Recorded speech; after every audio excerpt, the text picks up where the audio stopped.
Namaste. Thank you so much for being here today. Yesterday was International Women's Day, so this weekend, we're continuing to celebrate International Women's Day and talk about inclusion, especially today. We have amazing panel. Thank you so much for everyone for being here. And now I would love to pass this beautiful panel session to happen to Harmony. Hi, thank you so much. So our first question, I'd love to just go around, and I think you can all introduce yourselves a lot better than Kayoko or I can introduce you. But maybe you could just let us know where you are living, teaching, and what inclusiveness in yoga means to you. I know for me, it's opening up access and resources to all people who have a heart or an interest in yoga, and having a real vision to make the opportunities available to anyone and everyone and accessible to people who might not otherwise feel like that yoga's for them, because yoga really is for everyone. So for me, that's what inclusiveness means. And right now I'm in Tenerife, Spain, but usually I'm in Canada. But how about for you, Michelle? I'm just going to go through my screen. Where are you, and where are you teaching, and what does yoga and inclusiveness mean for you? Thank you, Harmony. Hello, everyone. Nice to meet some of you who I have not met before, and great to see faces that are familiar to me. I'm Michelle Khoury. I'm based outside of Philadelphia, Pennsylvania, here in the US.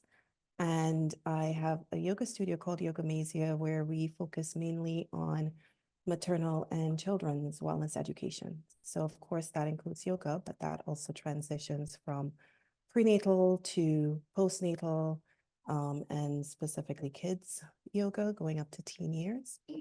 And but we also offer other aspects that include that family wellness, so childbirth education and doula services, infant massage.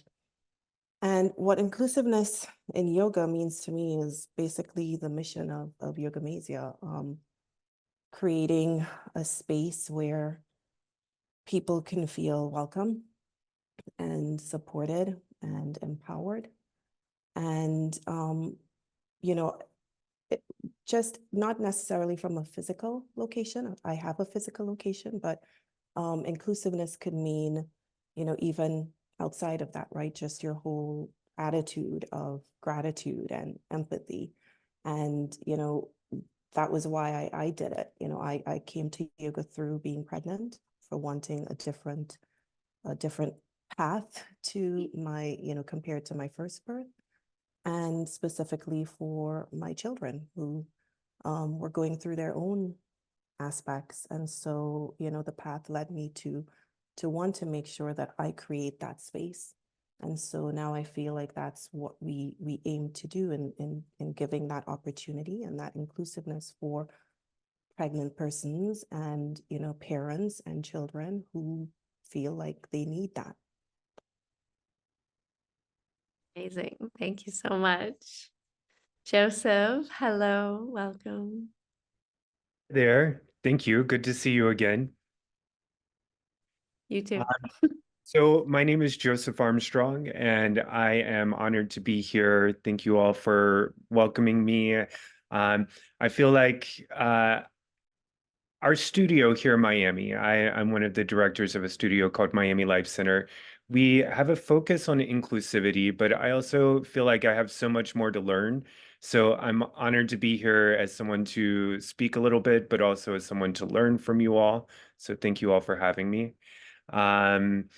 I think that I would like to think of inclusivity as a matter of increasing respect, increasing representation, and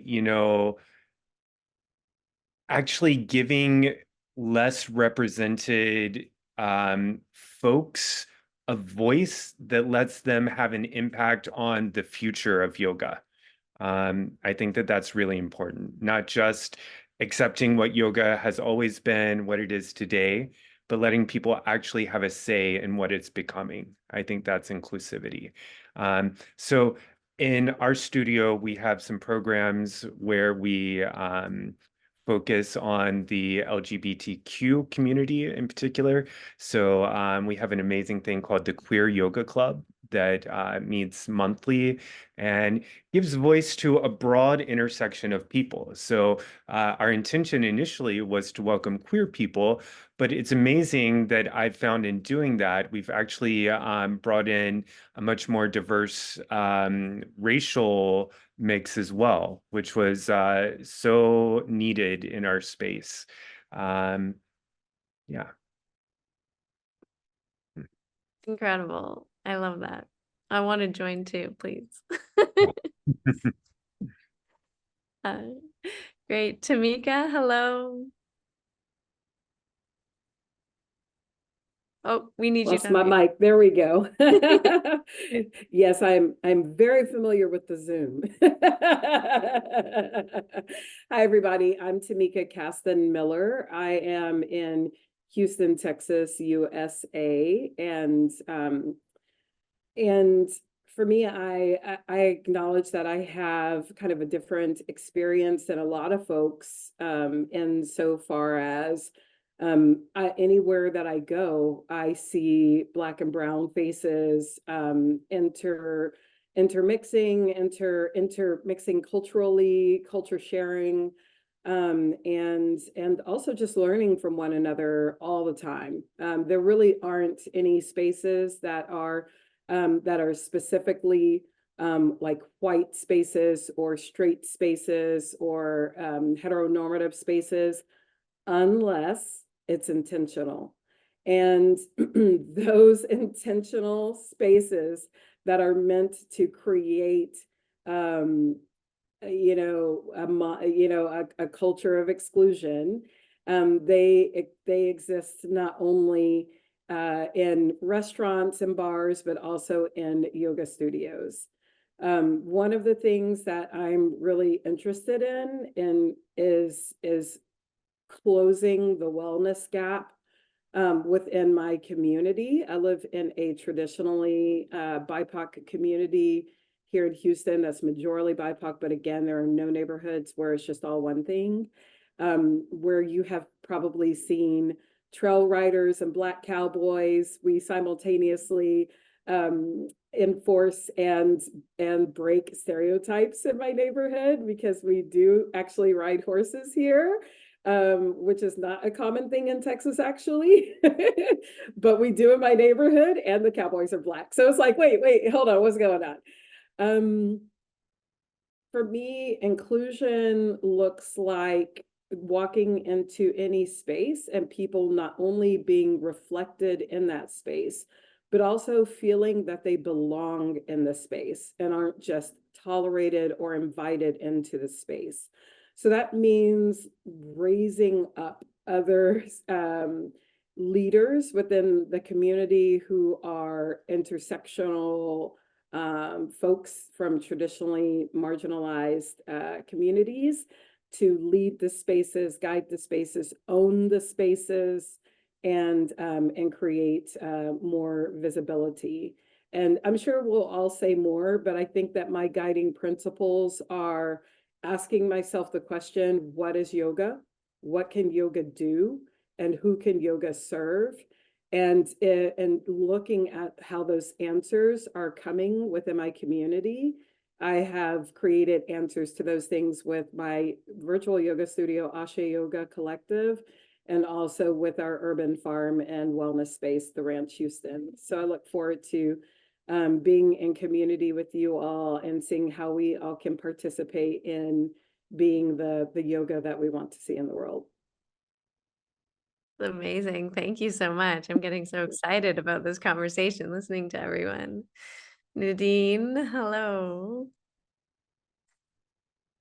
Wow. Hi, welcome everyone. What a joy to be here. I'm sort of sitting on the edge of my seat with excitement also. And I really loved what Joseph said about, we redefining what yoga looks like moving forward. And so much resonance with what Tamika also said. And I was thinking about this morning because, like Tamika, well, my entry into yoga about over 20 years ago came through my work with the UN. I worked for the UN for many years in emergency response and logistics.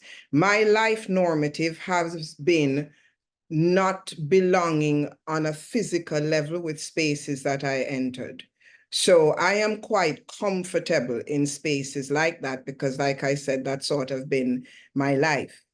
When I think about, the word inclusiveness and yoga today, I have a little bit of resistance because ultimately, I feel that if we're operating from here, and if that sounds altruistic, I will own it. But really, let us begin with the humanity. I kind of look around the world at what's happening at the moment, and we're all tiptoeing around each other because we don't want to offend this group or that group or three bags full group. And if we could just come to the humanity of it all, we are human, and embrace the incredible differences that we have. That's the up-leveling of it for me. In terms of work and teaching, thank you, Tamika. In terms of work and teaching, prior to the pandemic, I had been at Yoga Barn in Bali for 5 years. I may have met some of you there.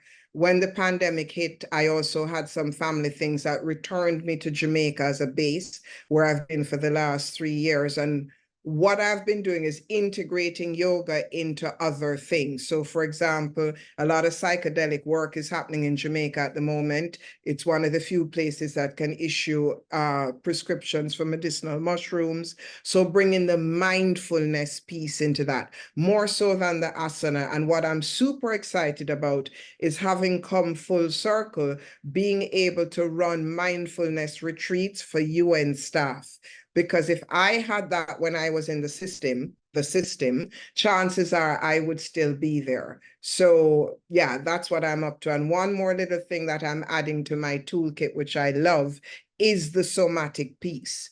Because, the body keeps the score, and a lot of the exclusiveness that we encounter comes from an embodied supremacy more than a superficial supremacy, So if I can be a part of that discussion and effect change that way and really return us to our humanity and our kindness, I think I'm doing the work. We're all doing the work. So thank you. Amazing. Thank you. Pranidhi, hello, my dear. Hello. Thank you so much for having me. I feel really inspired already by listening to everyone's shares and really resonating a lot with what you said, Nadine, about honoring our collective humanity. And I think for me, when I think about inclusivity in a yoga space, it comes down to that. I think others have also echoed this, that open heart that we cultivate through a yoga practice, then being able to connect to another person, every person that walks into the studio or whatever space we're operating in, connecting heart to heart. And really trusting, I think, in our good intentions, because we're not going to get it perfect. Likely we might offend somebody, but if we can trust in our good intentions and kind of create that culture of trusting in each other's good intentions, I think that can go a long way. And I also feel like just celebrating a little bit, what I'm seeing here is like we're all 6 of us are, in different parts of the globe, with these good intentions and doing our best. And I think we can spend a lot of time being really hard on ourselves about trying to, get that exactly representative demographic into each class and all that stuff. And I think sometimes we can get caught up in the minutia, but just trusting that we are doing the work, and just the 6 of us are quite a diverse group. And so I think it's pretty cool. And I imagine anybody that's listening in has an interest and is already operating with these principles in their lives. And we're just going to hopefully light a bit more of a spark to keep going. And so, yeah, that's what's alive for me in the moment. I'm in Los Angeles, and at our shala here, my focus when I was opening the shala is to make the financial piece very accessible for people. So we have a pretty creative, flexible fee structure that just allows people to come. Like you said, Harmony, if there's an interest and a dedicated desire to practice, we welcome them regardless of financial resources. And so that's probably the piece that I am feeling, you know, like I'm really doing my part in. And I'm also really interested these days on pushing our collective edges a little bit. I feel like a lot of us might operate within a certain political ideology, and I'm curious about within myself and in my community, like, you know, can we welcome people? Can we be inclusive to people who might not share our beliefs? And can we see their common humanity as well? Like, if a student walked in with a MAGA hat, would I welcome them? And I think I would. And I think that that's a challenge we all need to hold ourselves to, is like, how can we love that person, you know? So I'm really interested perhaps into digging into that kind of stuff here in this dialogue too. Yeah, wonderful. I'm definitely hearing and resonating with everything everyone said, and that idea of also like seeing our common humanity even when it's difficult, you know, even when it's people that might not be on the same page as us. Even in a yoga space, we tend to all kind of resonate on that same page. You know, we're thinking about yamas and niyamas and, you know, all kind of love and, you know, open hearts and all of these things. And so you know, but not everyone is on that vibration. But if we want to change our world and our planet and our consciousness and you know, help lift everyone up, we really need to also extend and like you're saying, Pranidhi, like open our boundaries even more, you know, to be even more inclusive of the people that maybe we struggle to include personally. So I would love to just hear a little bit, anyone who would like to share, maybe Joseph, because you kind of started with some of this about some of the programs or the classes or how you came to this idea of initiating, you know, this queer yoga club group and how that's changed your studio. Yeah, thank you. So it was Pride Month, and we were discussing having a Pride class. And it became clear pretty quickly that we didn't want to just have another special event that would live and die in Pride Month. So in our initial planning phases, we decided that this would be something that we do at least once a month and sometimes more often. And it's been such an incredible lesson to me about the power of alignment and opening up to things that really flow. So all of us who, sorry, that's my dog.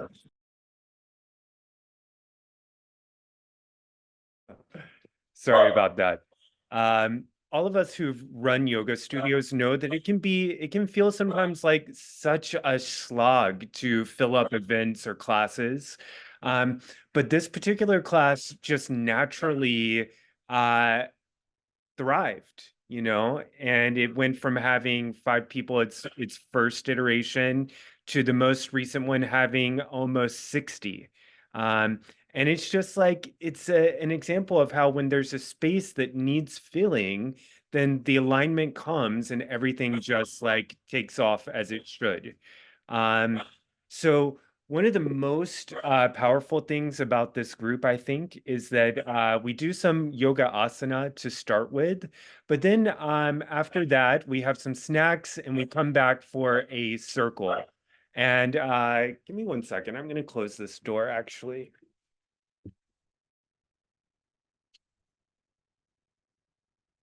Okay.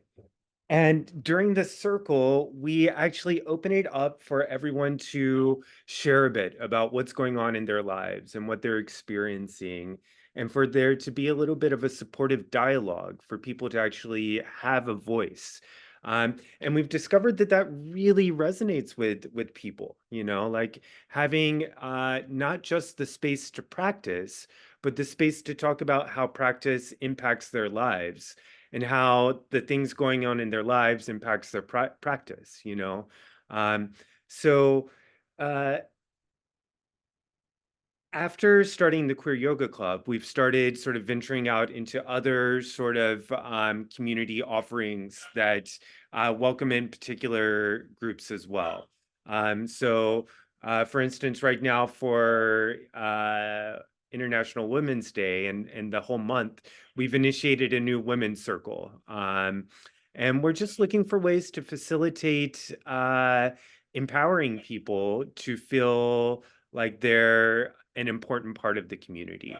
And this has an impact on everyone who shows up. You know, when our regular students who might not have much of an awareness of the need for this kind of programming see it on the schedule, then they get curious. And we've had some of them show up to the Queer Yoga Club, for instance.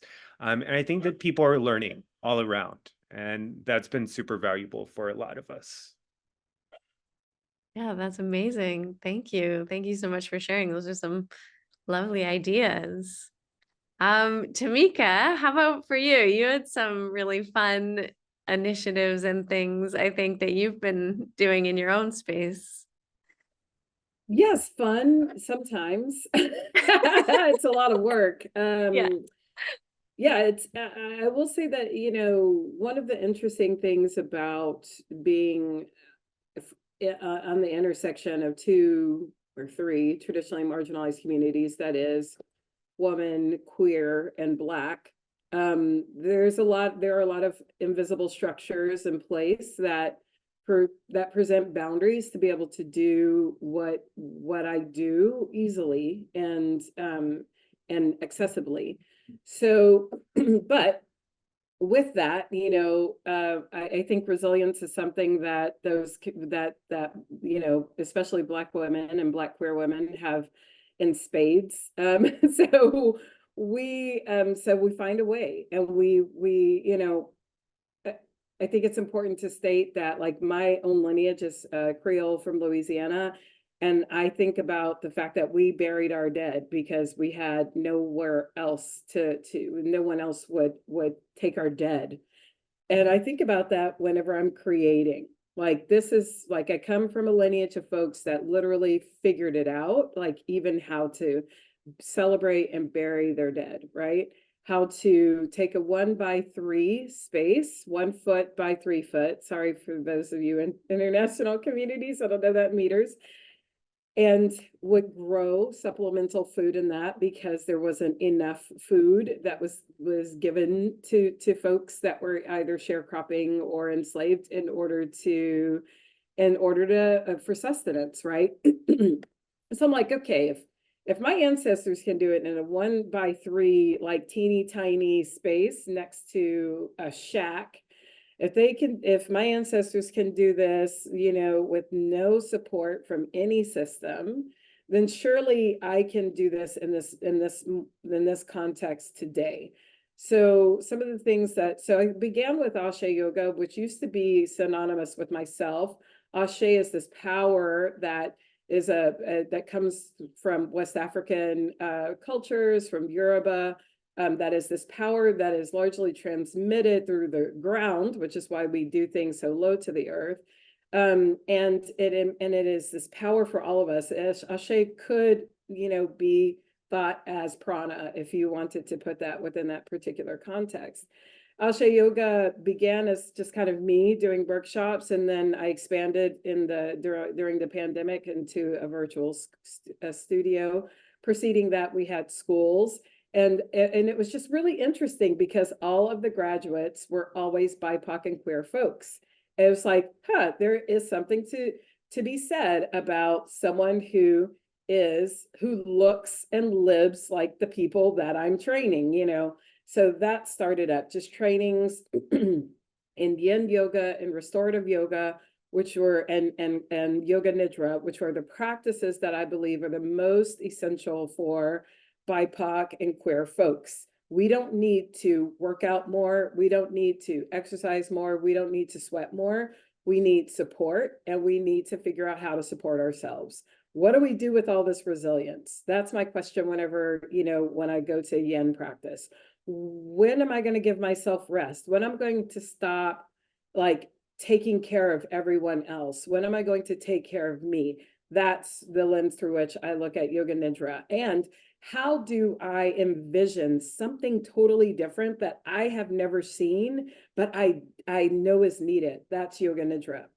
Sorry, the earlier was restorative. So Asha Yoga is a school. Then I thought, well, what could it look like for people to just come through and run their own things and not have to like be beholden to a studio's marketing, like all of that. You know, you do what you want, you push it as many times as you want, you create what you want, and thus began Asha Yoga Collective.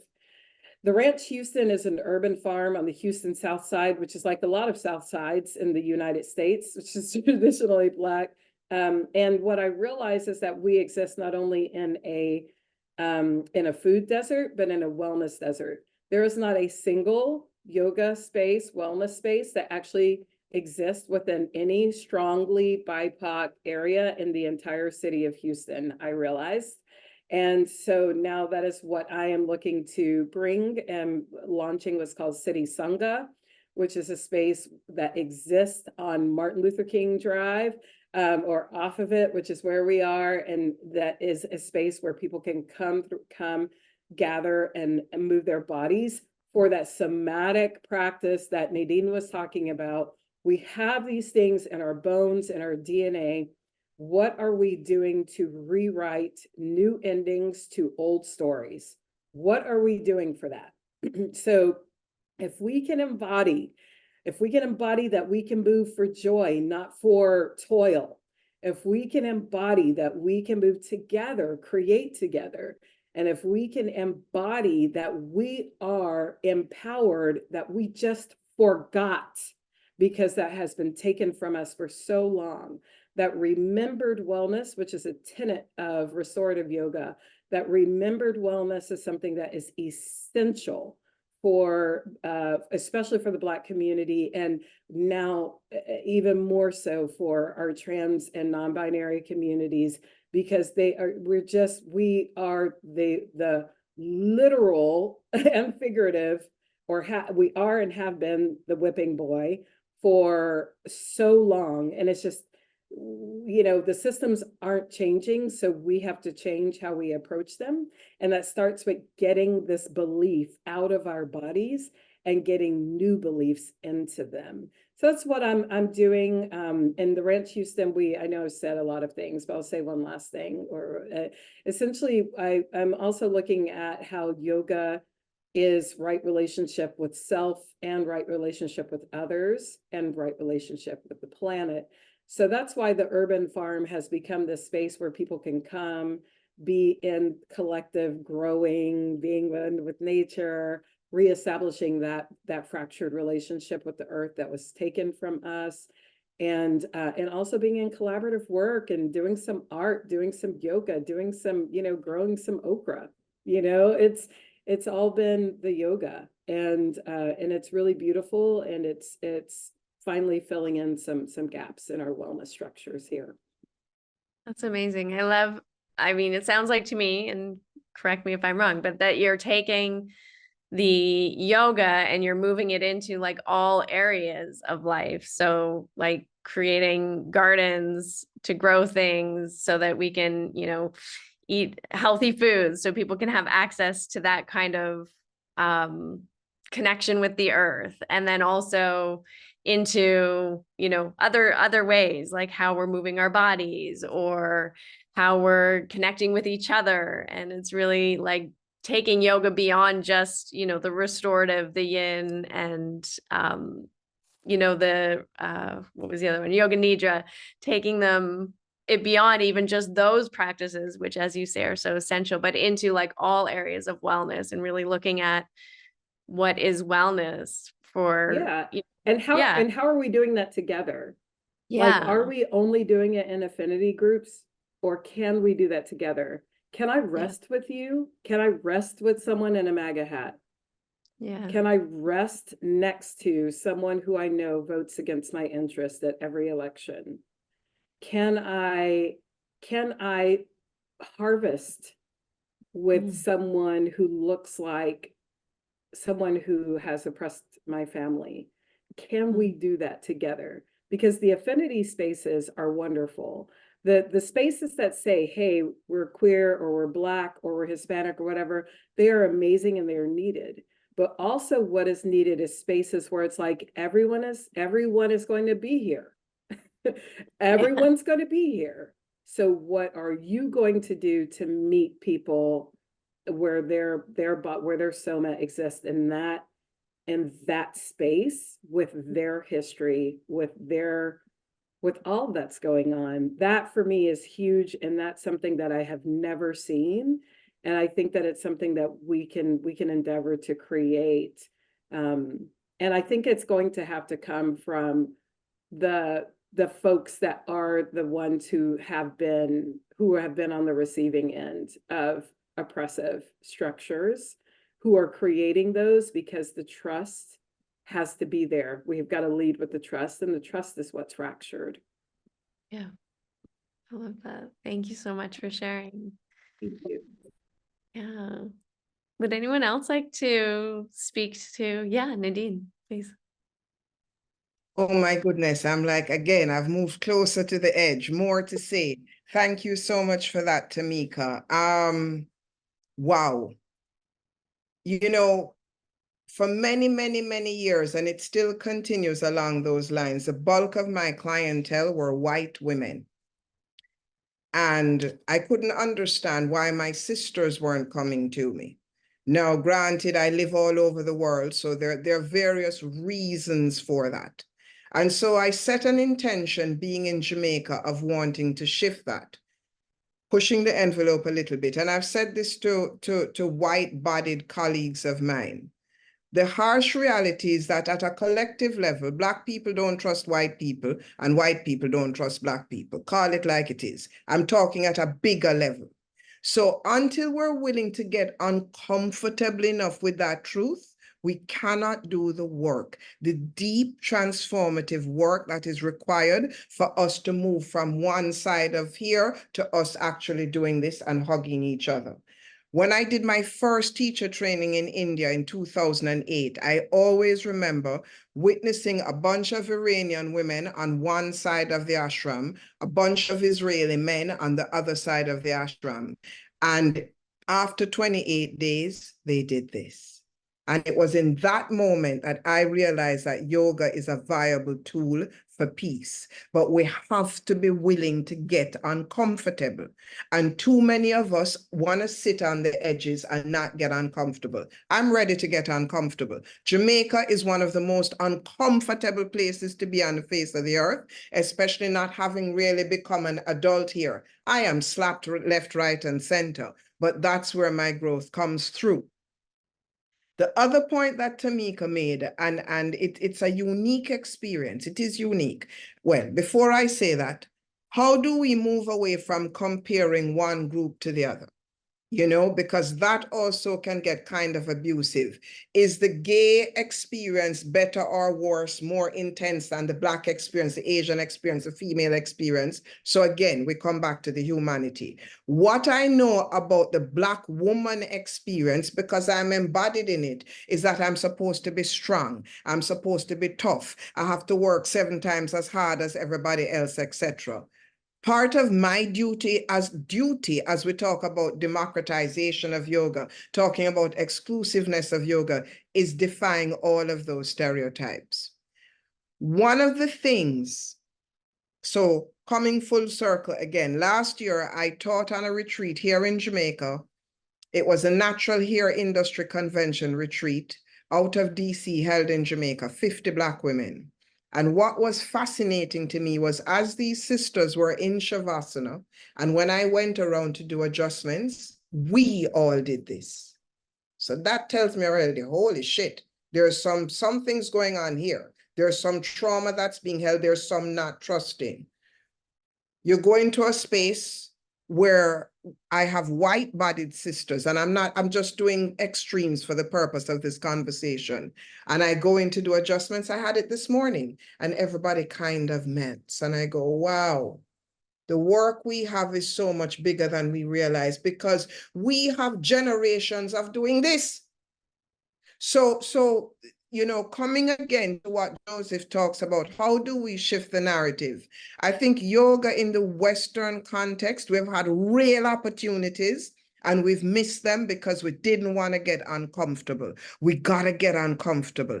And while I have maximum respect for the affinity groups, we have to go into the same space and trust ourselves to be safe enough to go, wow, when this conversation gets too close for home, if I'm feeling traumatized, if I'm feeling unsafe, that I can honor what is happening to me somatically and step away from that. That's the real self-love. That's the real respect. And so my dream, my vision for yoga, and for me, it's so much more now about the mindfulness, the principles, than it is about the physical part, which is equally important, is how can I calm myself enough, center myself enough, be embodied enough that I know when I am safe. I know when I am not safe. That's the real work for me. One more thing to everybody, but particularly to my sisters here. This land, there's a part of our collective healing that, as you said, Tamika, it cannot happen on the land where you have been traumatized. It just can't. Come home. Jamaica is ready to welcome you. Thank you. Can I jump in on just to follow up? I think it's because I have the West Indian blood as well from Trinidad, so I'm just gonna follow my colleague. When we talk about yoga and inclusiveness, and I'll bring it into what the work that I do specifically. So I'm gonna bring this from the lens of teaching pregnant persons and teaching kids. At the end of the day, and this can be for everyone, when we think about inclusiveness, we can break it down into so many different levels, but I want to just take it from the social aspect for a minute, because we tend to think about the physical a lot. So, we can put that to the side. At the end of the day, and especially from what I see and what my teammates and I see when we focus on teaching kids, it's about that sense of belonging. And that was a word that was mentioned by a few of you earlier. And I see that more, with my own kids. I see it with the kids that we teach and that's, a big reason as to why I focus on it. I specifically didn't go into, okay, yes, we can all teach adults. And, it's not to say that no one group is, to your point, no one group is, more traumatized than another. But from what I can see, if we start to think about that supportive space that we bring for people, how do you welcome people who may not be the same as you? And how can you create that sense of belonging at the same time when you don't understand what someone else may be a victim of? And, I see it as a mixed race person married to an immigrant, married to a Middle Eastern immigrant with mixed race kids living in a 99.9% Caucasian community that is also a part of the US that is considered a very politically mature area of America that will be a very big part of what the next election will be, the outcome of it. And, if I think about my own experiences, I worked in the corporate area for 20 years. So it's not like I woke up and said, okay, I got up and here we go. Every move that we make, whether we think it or not, is a deliberate one, right? It may not be that way directly, but it's how you get here. So the journey, it leads you to where it is, and it's learnings from those journeys that got you to where you are. And, my experiences have always been looking at it from, initially you sort of get defensive, right? Because you have that trauma already built in. My life growing up here, moving here, coming from a more diverse country that has culturally more diverse backgrounds and inclusivity, et cetera, to move into, not specifically where I'm living here, but just coming to the US where you see that divisiveness more than you would typically grow up, versus let's just think of kids who grew up here, who were born and raised here. And, if they're, for lack of a better word, sheltered into one thing and one way of life and one way of thinking, it is very different, right? For someone to say, oh, here, look, yoga can help you. So the approach that we have tried to take is, again, how, it's not like we have parents just sitting around saying, okay, let me look to see, oh, you know what, I'm going to look for a yoga class to go help my kids, right? I don't get that. So it's a very different, and even when we do have folks who walk in the door, I see it from different sides. I've had people walk in, see who I am, and walk back out. I've had people walk in, their kids, they come, they try one class and they're gone because they don't see that physical outcome that they're looking for. Somebody's always looking for something, right? And it goes back to that feeling of belonging. So think of it from a parent point of view, where they're looking for something for their kid and they can't see it. Because when we sit and we think about yoga, right? And I love what Nadine said as well, our focus is not going to be 100% physical. That is not what we do. And so think about how we have to integrate the sutras. How do you talk about the sutras with a 2-year-old?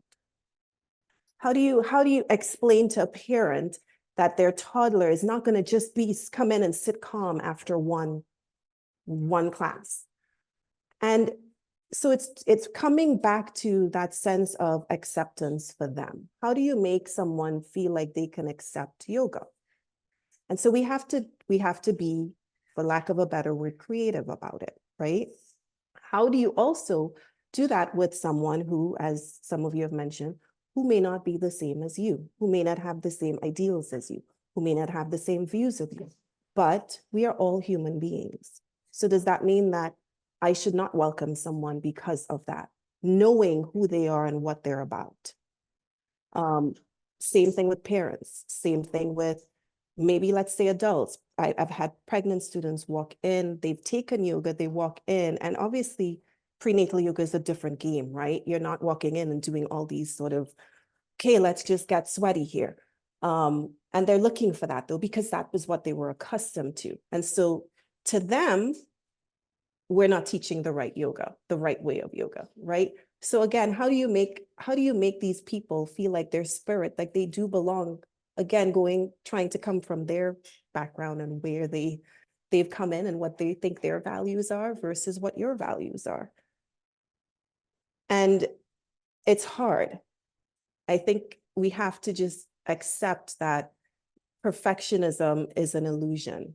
I learned that from someone else recently, and it sticks with me, because we do know this, but people, we've grown up in this practice makes perfect. Let's go. Okay. I don't know if any of you know that term, but that's the term that always used to be stuck in your head from your parents, and you keep going.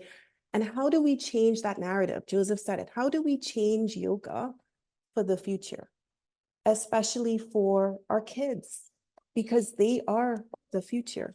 We went through our trainings and we did, but if you look at just look in the general context of life, things are changing. They have grown up in a different way that we have grown up. The way that you parent has to be different from the way that we were parent. The trauma that we've brought in and that our ancestors brought in have also so all of that is yoga, right? How do we make all of that part of so that we can teach them how to cope, how to regulate? And that's where, I really truly believe the mindfulness, really incorporating a lot of that comes in. There is not enough of that.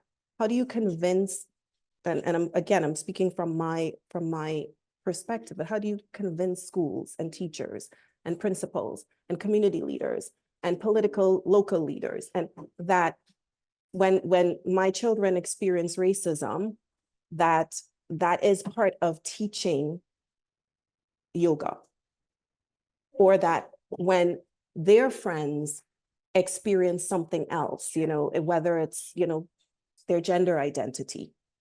How do you teach a 10-year-old to just be a human so that they don't walk into a bathroom and beat someone so hard that they die, right? All of that is yoga. And so it's very hard to talk about inclusiveness when there's so many different angles and sides from it. So how do you open those minds? I think that's a bigger question that we all have to always address as we're moving into the space of diversity, equity, and inclusion, because those words are just thrown around. And I know it because I was in the corporate world for 20 years, and that's part of why I left.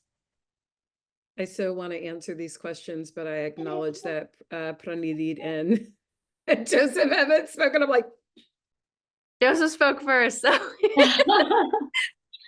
But I'm also, I want to hear Pranidhi too, but I'm also hearing like such an amazing theme of like the, taking the yoga beyond like a class, beyond the body, beyond asana, into the actual living of the principles, the heart of the philosophy, and bringing it into like our awareness as a collective, the actual teachings of yoga, which as Michelle, you pointed out, and I mean everyone's pointed out, but it's such a bigger, it's like a huge, a massive endeavor and project to undertake, but like little by little we're making little drops. So Pranidhi, please.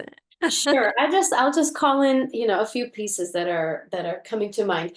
So one thing, Michelle, you talked about this, practice makes perfect. We've all heard that, but I've sort of reframed that as somebody said this to me and it really resonated. It's just practice makes practice.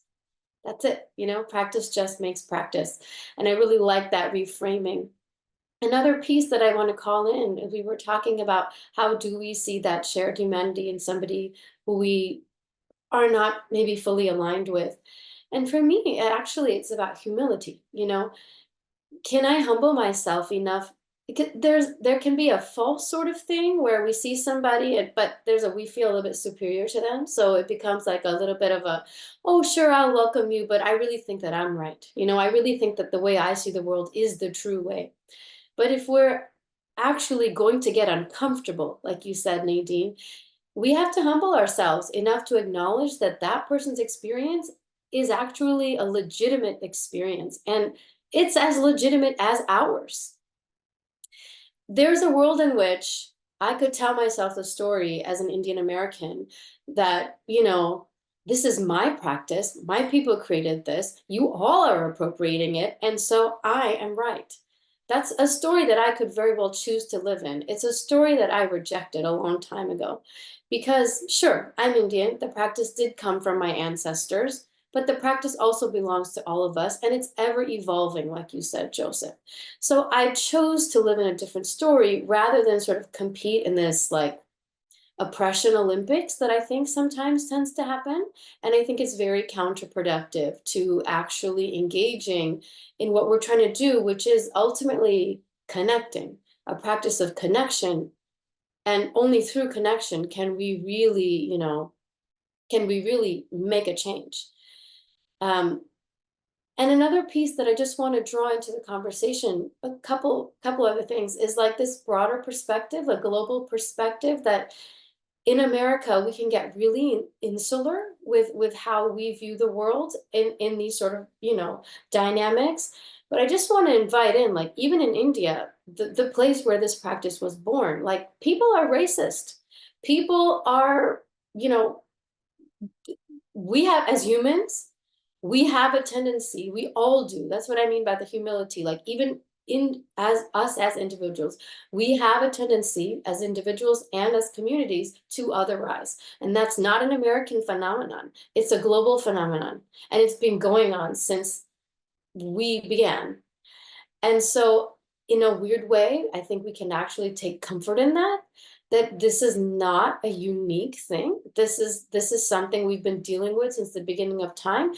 And we have the tools. We have so many tools. We have tools from Indigenous people. We have tools from each community has these practices, whether they're yoga or circle work or breath work or mindfulness. We have the practices, or frankly, love, right?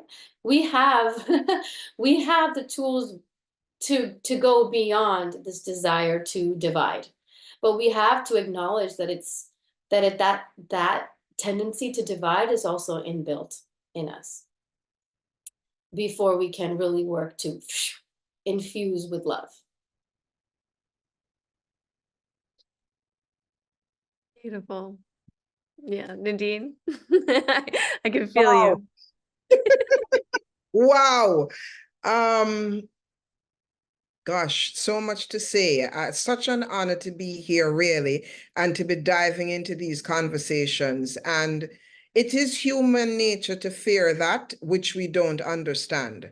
And so I think part of our requirement as humans is to seek to understand rather than to be understood. You know, as Prani was just speaking, I thought about, if you think about animals in the wild, lions don't hang out with tigers and pigs and goats. Everybody hangs out with their tribe.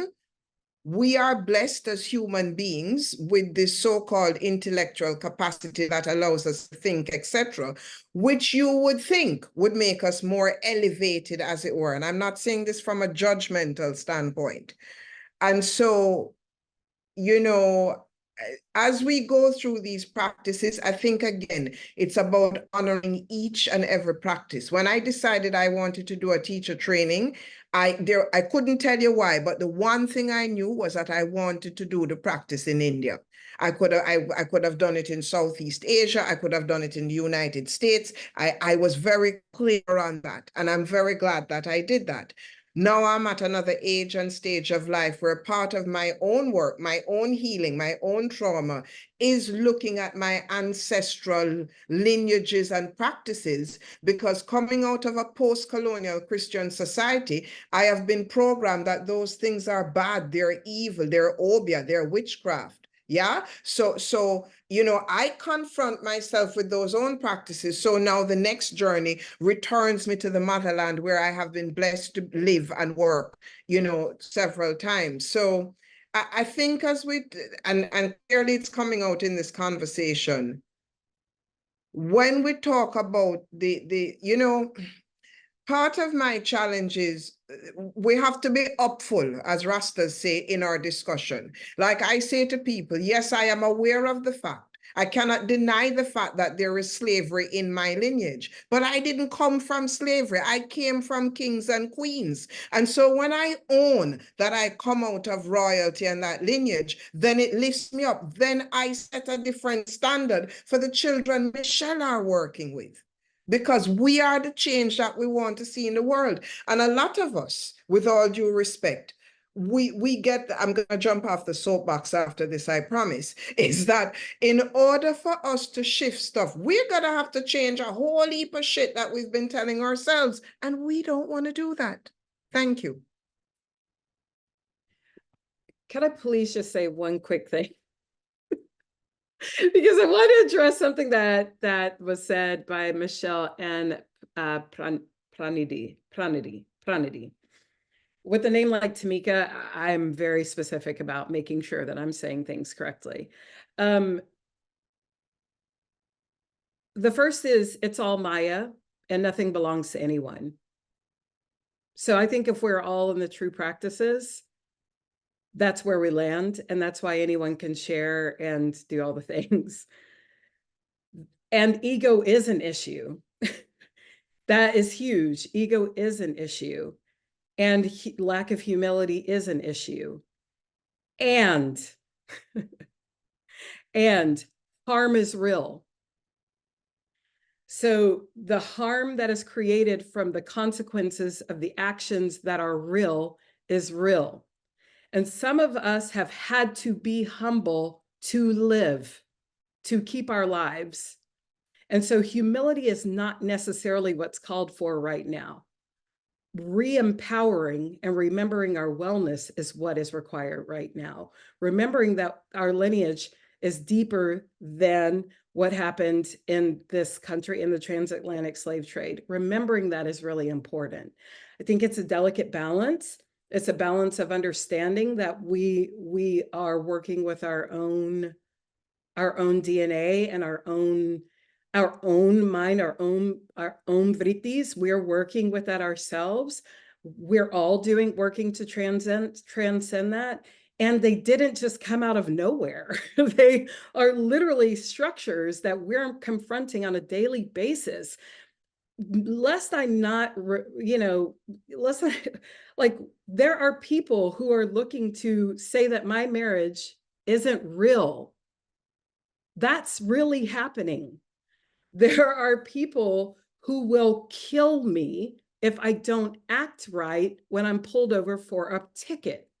That's real. So while I understand that we have to, continue looking beyond and being futurists, part of that is truth speaking and saying, hey, we're going to use these tools to create community and love and self-love and liberation. And the truth is that part of the truth is that these structures still exist. We are working to transcend them and do it together. And we also need to be truth speaking around, hey, look, I know that this might feel for the kids and the parents that were what Michelle was talking about. We need to bring truth speaking into that too. Like, hey, this practice also excluded people for thousands of years. That's also true. So when we sit there and we speak to that, like, this is also a part of this practice also excluded people for thousands of years. And we get to transcend that too. Like, now we're in a place where we can do things differently because now we're looking at caste privilege lenses and things like that, that we're able to begin dismantling thanks to a lot of the work that's being done by like Anjali Rao and folks like that, who are really doing that big work of naming those things and calling that in. We can bring that in and say to the parents and the kids and the admins, listen, it's not that this is perfect or any of this is perfect. It's that there are some tools that we can really use.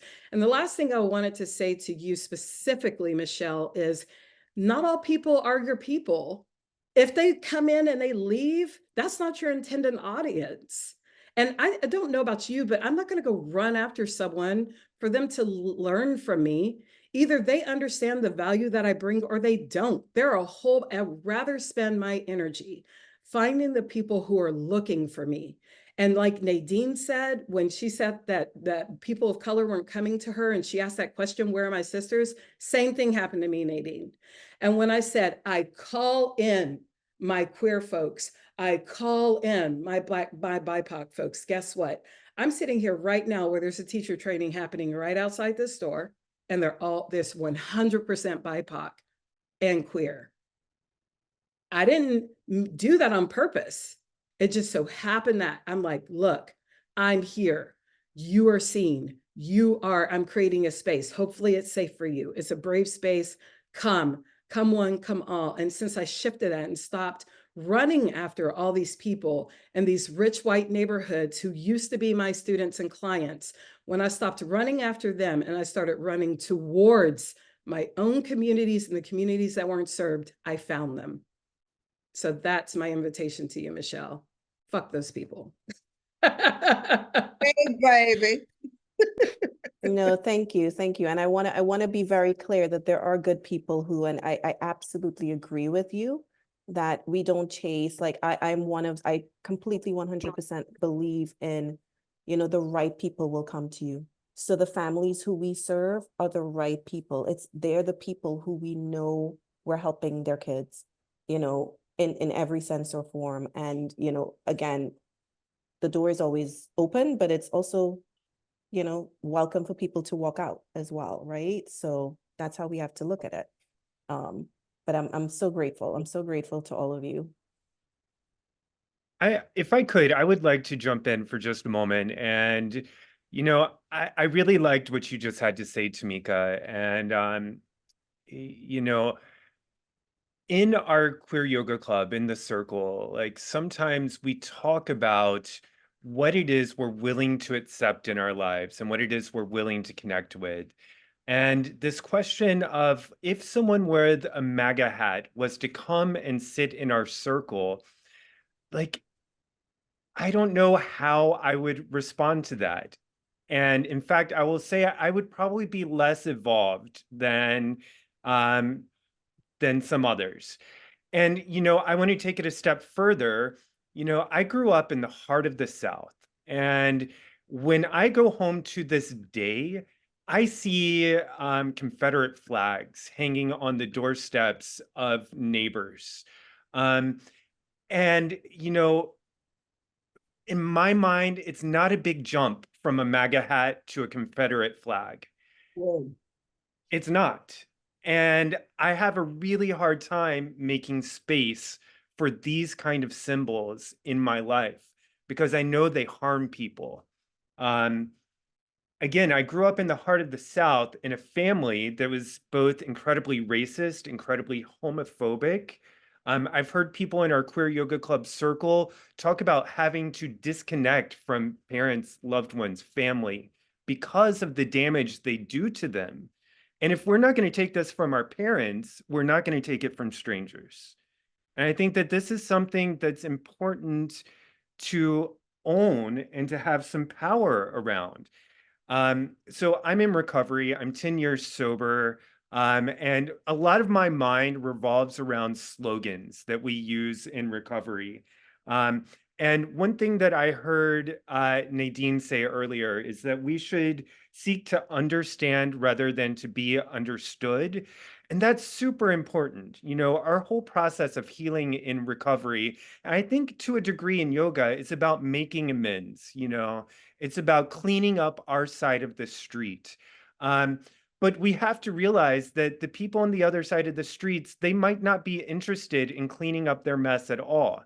And in my opinion, when they're not interested in cleaning up their mess, then we're better served by disconnecting with them. One last thing I'll say is that another sort of slogan we work with in recovery is that you're the average of the people you surround yourself with. So you should be very careful about the energy, the vibes, the belief, the behaviors that you allow into your sight, into your energy, and into your life, because symbols have impact as well. Yeah. Thank you. Love this, Joseph. And I think it's so important. And this is just, I know we have to wrap up, but this is such a important conversation and powerful conversation. But like how, there's certain symbols of hate, or people who are bringing hate into the world, or, violence, intolerance, exclusivity, all of these things. And how can we make a firm stand, as you're saying, for love and for what we believe in and for not tolerating, oppression and violence and hate, and also still maybe hold, not become the thing that we're saying no to. Does that question, I think you understand what I'm asking. That's a good And I question. just want to acknowledge, I want to really appreciate that in this conversation, we've already had moments of discomfort, and that's exactly what we were going for. I just really want to emphasize that, because I think these are the tough conversations that we need to have and to model. And I want to be careful about, I want to really also honor all the shares. Like, I really hear them, and they're affecting me. And I hope everyone will trust that my response to them, I have, loving intentions only. And I just want to be careful about, as a community, about us making the jump from something that somebody wears, to assuming they're a hateful person. That's a really big jump to make. And if that's a jump that we're making automatically, I think we just need to question those assumptions a little bit, and not to downplay anyone's life experience or anything, but you know, like, this is a personal practice. It starts with us, at least. And so we have a responsibility to be really clear about the judgments that we're making, and at least conscious of the judgments that we're making. And one sort of interplay that's coming up for me as I'm listening is this dance between service and activism. So, and I'm not saying one is right or wrong, or one is better or worse, but as we're moving through the world, are we moving with an activist lens, or are we moving through a lens of service? And I think that's something that we should be clear with ourselves about. And also, it strikes me that it's not always one or the other. I see in so many of our stories that when our work is really in alignment is when we're paying attention to the needs of our communities, and we're asking ourselves, oh, how can I be of service here? And then it hits. And there may be other times where we need to be a little bit more activist, but we need to be aware of when we're playing those different roles, because there might be some areas in which one is more appropriate than the other.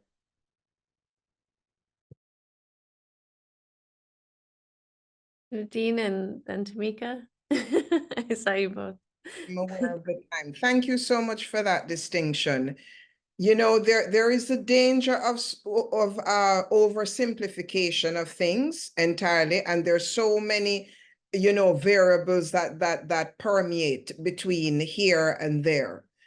I loved what you said about activism and yoga, because for me, self-love is the most radical form of activism. And so when I am loving myself unapologetically, it's going to set me up for some discerning choices. Now, I also feel that we're in the business of energy. And so if I'm vibrating at a certain frequency, a certain elevation, and I don't mean this in a snobby sense, the likelihood of me bringing a clanner into my class is going to be very low, because we're vibrating at very different frequencies. One last thing, I loved what Joseph said about, I remember I run a women's circle leadership training program. And I remember when we started to see the emergence of pronouns come up, I said to my co-facilitator, what do we do if someone who is not born in the biological sex of woman shows up to a woman's circle? Yeah, because we're now living in a world where we have to, if we're talking about inclusiveness, we have to take that point into account. Where I stand then, and I still stand now, is that I'm going to acknowledge that person. I'm going to welcome them into the space. However, if I'm talking about entering a moon pause or the moon phase or birthing, etc., I am now not going to redefine the whole thing as a result of that person. So we're all learning. And I loved what Pranidhi said about, the fact that we can even lean into this conversation is massive. And to everyone that's listening, this is what's required. This is all uncomfortable. None of us are sitting here easily. And so I just want to acknowledge each and every one of you for giving me the space and the outlet to share this safely. Thank you.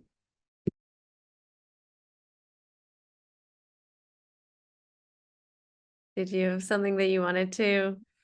I just wanted to say, Joseph, your share actually made I got goosebumps. Living here in the South, I mean, what you say is just so real, and it's so it's visceral. I have a visceral response to your words and to your our shared reality, our shared sense of lack of safety in certain situations.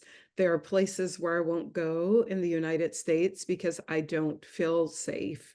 There are places I have yet to go to, Nigeria, because I can't go with my wife and be out there. There are real realities that we really are still working through. And I am so grateful for Pranidhi, your words about being mindful of equating a symbol with with a person's reality. And I would also submit that if a person is virtue signaling in that way, I feel that those are very intentional signals that really are saying this is who I am and where I stand. Just like if I wear a rainbow shirt that says y'all means all, you know, I'm also doing the same, like everyone is welcome here. And that doesn't mean that my actions actually follow that. So the opposite is also true, that because so I definitely, I revere those words so much so, and I'll continue to be an inquiry around those things. And so to your question, Harmony, of how do we do the thing without becoming the thing that we're trying to avoid? I think is we set our intentions on our own sites. That is, rather than being reactive to what is happening in the world, we create the reality that is the adjacent possibility. This is, for me, this is the foundation of futurism, is creating something that we've never seen, something that doesn't really feel possible, and it's just adjacent to possibility. And I think that living with that thought around adjacent possibility, believing that there is a place for where people can all belong, where people can maybe vote one way but act a different way, and then maybe they start thinking about the impact that they're creating. All those things, I think, in setting our intentions there, rather than saying, I don't want to be this, is how we become the future version of ourselves, which is just completely different than anything we've ever seen, ever. And those are big words coming from someone who has a master's degree in history. So, so we can definitely create something brand new. We cannot do it out of a reflection of the old, but we can keep the old in the rear view mirror so that we learn from it. Yeah, amazing. Thank you all so much for sharing here. It's been so illuminating and a real honor and pleasure to be present for this conversation and this dialogue. Thank you so much. So in closing, I would just love to hear if there's a final message or a takeaway, something that you feel in your heart you'd like to share. Please. Yeah.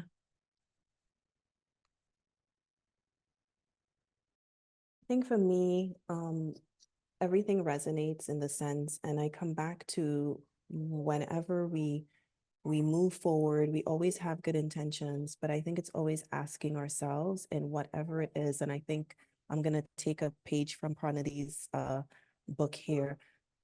I like to ask myself, and this is something I learned from a teacher as well, of, how am I being X in this moment, whatever that decision is. And, for me, for this year, the word for me is courage. So it's always, how am I being brave in this moment? Because I've always been one to step back and I let things kind of go. But I think a new question I'm going to be asking myself is, how can I be, or how am I being, whether it's an activist or whether, how is this serving in this moment?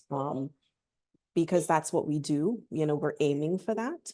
But how do we ask that question? And we can ask that question in many ways, whether it's you're in a bout of depression and you can ask yourself, how am I being happy in this moment? How am I bringing joy in this moment?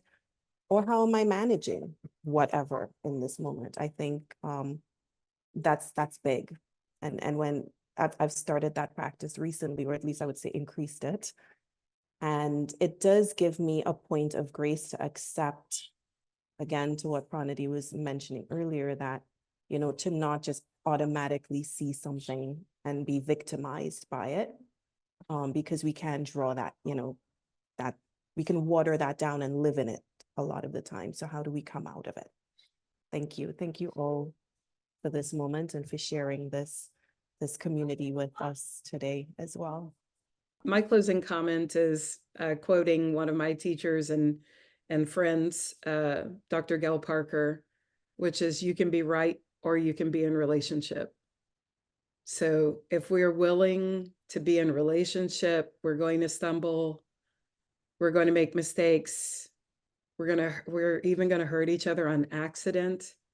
But if we're in community, we will work to repair what's been broken.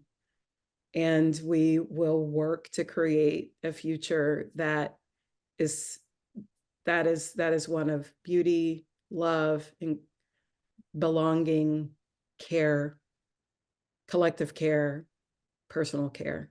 So that I'll leave you with that.